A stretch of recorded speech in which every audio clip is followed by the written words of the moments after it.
नमस्कार, कसे आहात सर्व? आय होप की तुम्ही सर्व मजेत असाल. बऱ्याचदा आपण कितीही घराची स्वच्छता ठेवली तरी या पाली ज्या घरामध्ये येत असतात आणि ज्या पाली ज्या घरात आल्या की खूप किळसवाणे आपल्याला वाटतं आणि भीती देखील वाटते. घरामध्ये लहान मुलं असतात, ते पालींना अचानक बघितलं की घाबरतात आणि अशा वेळेस या पाली काय होतं की किचनमध्ये वगैरे फिरल्यामुळे आपले जे अन्नपदार्थ असतात ते खराब होतात आणि विषबाधा होण्याचीही शक्यता असते. त्यामुळे जर तुम्ही खूप उपाय करून झाले असेल आणि तुमच्या घरातील जर या ज्या पाली आहे या अजून पण गेलेला नसतील तर एकदा हा खात्रीशीर उपाय नक्की करून बघा.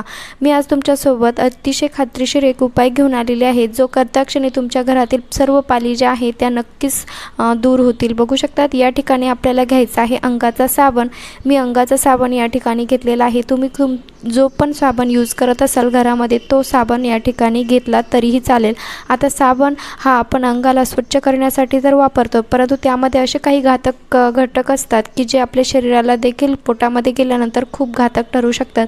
त्यामुळे आपला साबण जो आहे तो खूप फायद्याचा या ठिकाणी होणार आहे. आणि अशा प्रकारे आपल्याला हा थोडासा तुकडा साबणाचा घ्यायचा आहे आणि बघू शकतात मी इथे एक तवा घेतलेला आहे, त्यावरती हे साबण आपल्याला टाकायचं आहे.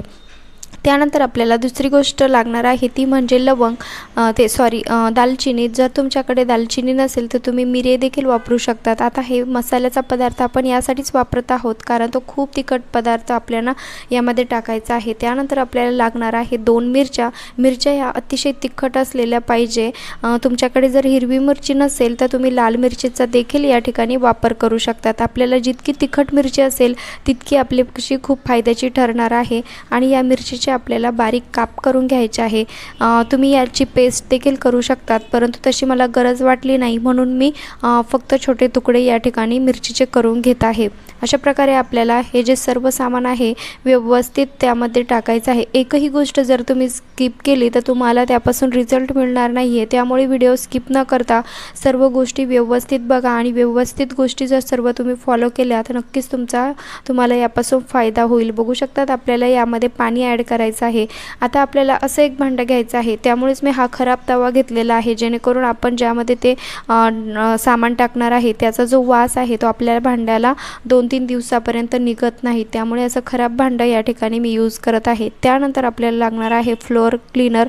तुम्ही तुमच्या घरातील कुठलाही फ्लोअर क्लीनर यामध्ये टाकू शकतात. तुमच्याकडे फ्लोअर क्लीनर नसेल तर तुम्ही यामध्ये डेटॉल हँडवॉश किंवा साधा हँडवॉश देखील टाकू शकतात, किंवा तुमच्याकडे तेही नसेल तर तुम्ही सॅनिटायझरचा देखील वापर करू शकतात. त्यानंतर आपल्याला हे जे लिक्विड टाकलेलं आहे हा तवा आपल्याला गॅसवरती ठेवून उकळी येऊन द्यायची आहे. अशा प्रकारे हे पूर्ण लिक्विड आपल्याला उकळून घ्यायचं आहे. सर्व गोष्टी आपल्याला व्यवस्थित उकळी आल्यानंतरच गॅस बंद करायचा आहे. आणि हो, तुम्ही हा व्हिडिओ कुठल्या गावातून किंवा शहरातून बघत आहात ते मला कमेंट्स करून नक्की कळवा, जेणेकरून मला कळेल की माझा व्हिडिओ कुठे कुठे पोहोचला. त्यानंतर आपल्याला एक असं कंटेनर घ्यायचं आहे की जे कधीच यूज करत नाहीत. बघू शकतात माझ्याकडे हे खराब कंटेनर होतं, ते मी या ठिकाणी घेतलेलं आहे, जेणेकरून ज्याचा वास त्या कंटेनरला लागला तरीही मला जास्त अडचण होणार नाही. बघू शकतात हे जे लिक्विड आहे हे आपण या कंटेनरमध्ये टाकून घेणार आहोत. आता याचा वापर कसा करायचा हेही बघणं खूप महत्त्वाचं आहे. त्यामुळे व्यवस्थित जर गोष्टी तुम्ही फॉलो केल्या तर नक्कीच रिझल्ट मिळेल. त्यानंतर आपल्याला घ्यायचं आहे या ठिकाणी कापूस, आणि कापसाच्या अशा छोट्या छोट्या गोळ्या आपल्याला बनवून घ्यायच्या आहे. तुम्ही तुमच्या घरातील कुठला खराब कापूस घेतला तरीही काही अडचण नाही आहे. बघू शकतात अशा प्रकारे छोट्या छोट्या गोळ्या आपल्याला बनवून या लिक्विडमध्ये त्या बुडवून घ्यायच्या आहे, ओल्या करून घ्यायच्या आहे. आणि आता याचा वापर कुठे करायचा बघू शकतात. आपण या ज्या गोळ्या केलेल्या आहेत या आपण तुम्हाला वाटते की या ठिकाणी जास्त पाली भटकत असतात, फिरत असतात, अशा ठिकाणी तुम्हाला या गोळ्या एक एक गोळी तुम्हाला त्या ठिकाणी ठेवून द्यायची आहे. कपड्यांच्या तिथे किंवा खाद्यपदार्थ तुमची जिथे ठेवलेले असेल त्या ठिकाणी तुम्ही ह्या गोळ्या ठेवू शकता, किंवा लाईटच्या तिथे टूप वगैरे लावत असाल तुम्ही तर त्या टूपच्या थोडंसं साईडला तुम्ही ही गोळी व्यवस्थित ठेवू शकतात, कारण लाईटच्या शेजारी जास्त या पाली भटकत असतात. त्यामुळे हा उपाय तुम्हाला नक्कीच फायदा देऊ शकतो. त्यानंतर हा उरलेला जो लिक्विड आहे तो आपल्याला स्प्रे बॉटलमध्ये भरून घ्यायचा आहे. आता माझ्याकडे स्प्रे बॉटल नव्हती म्हणून मी हे परफ्यूमच्या बॉटलमध्येच भरलेलं आहे.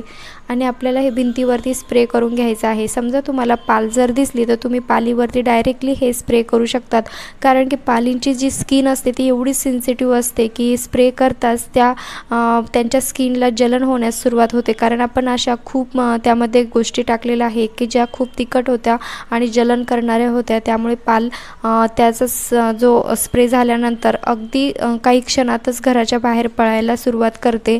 त्यामुळे पालीवरती जर स्प्रे करणार असाल तर तुमच्या घरातील दरवाजे खिडक्या ओपन ठेवा, कारण पाल नक्कीच त्यापासून बाहेर पळायला सुरुवात करेल. बघू शकता